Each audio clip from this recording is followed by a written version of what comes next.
Hi, my name is Sanya and today I'll be presenting an overview of Sweden's economy. We'll be discussing key economic indicators such as economy, employment, inflation, GDP, and GDP growth in Sweden. Let us dive into the presentation. Let us look at Sweden at a glance. Sweden is located in Northern Europe and is a part of the Scandinavian region. Although Sweden has a small population, its labor force participation rate is 74.5%, with a GDP as high as $635 billion. As you can see, Sweden's top export is cars, and its top imports is also cars. This places an emphasis on the automotive industry of Sweden, which plays a significant part in its economy. Sweden is an export-oriented country with a major part of its GDP coming through exports. Moving forward, let us look at the employment in Sweden. As you can see from the chart, Sweden's employment rose from 4.6 million in 2003 to 5.67 million in 2023. It should be noted that Sweden's labor force is comprised with skilled workers, with Stockholm holding 69% of the high-skilled workers from the entire country. Sweden is also known for its high female participation rate. This is due to the progressive family policies which encourages women to enter the labor force. Some of the top sectors which employ the highest amount of workers are retail and manufacturing. Now let us look at the unemployment trends in Sweden. Sweden's unemployment rose in 2008 due to the export declines, which led to a lot of job cuts in the industry, considering that exports is the highest GDP driver. Sweden's unemployment rose again in 2009 and 10 due to the Eurozone crisis, which impacted the entire Europe and took a hit on manufacturing. Since Sweden is an export-oriented country, the global disruptions caused by Eurozone crisis led to a spike in unemployment. Fast forward to 2020, unemployment rose again due to the COVID-19 pandemic and its impact globally. However, Sweden was fast at recovering and it went from more than 8% to 7.5% recovery in 2023.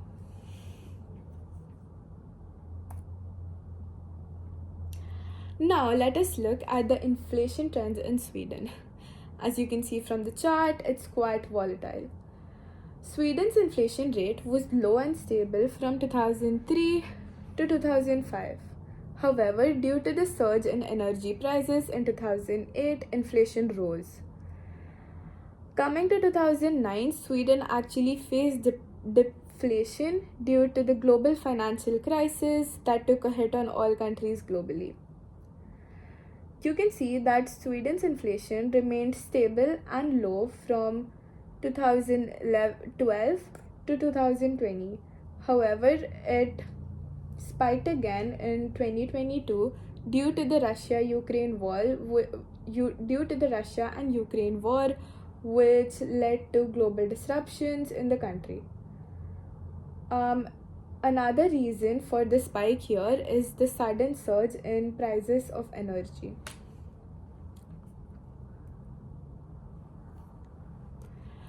Now, let us look at how inflation is managed in Sweden. So, the Riksbank is the central bank of Sweden, which is responsible for managing inflation through using tools such as repo rate. Riksbank also set a target of 2% inflation per year, which helps it control and stabilize inflation. Some of the methods of measuring inflation are CPI, which is the Consumer Price Index, and CPIF, which is just the CPI with fixed interest rate. These methods of measuring inflation is used by SCB, also known as Statistics Sweden, which is responsible for measuring and publishing monthly inflation reports.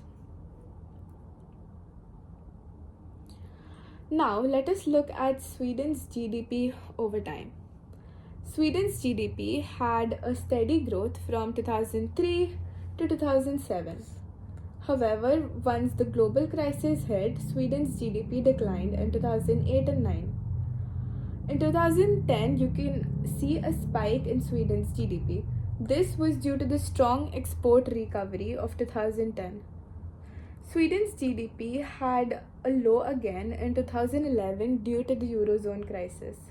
You can see that it remained steady throughout this period up until 2021 when GDP spiked again during the process of COVID pandemic recovery. There's also a slight dip in 2023. Now, let us look at the GDP growth, its peaks, and its drivers.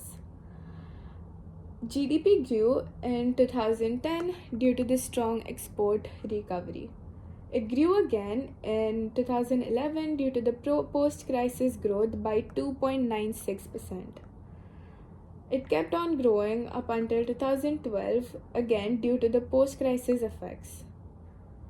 In 2015, the domestic demand rose and GDP grew by 0.99%. You can see it's steady during this period up until 2021 when GDP grew by 2.16% in the process of recovery from the pandemic.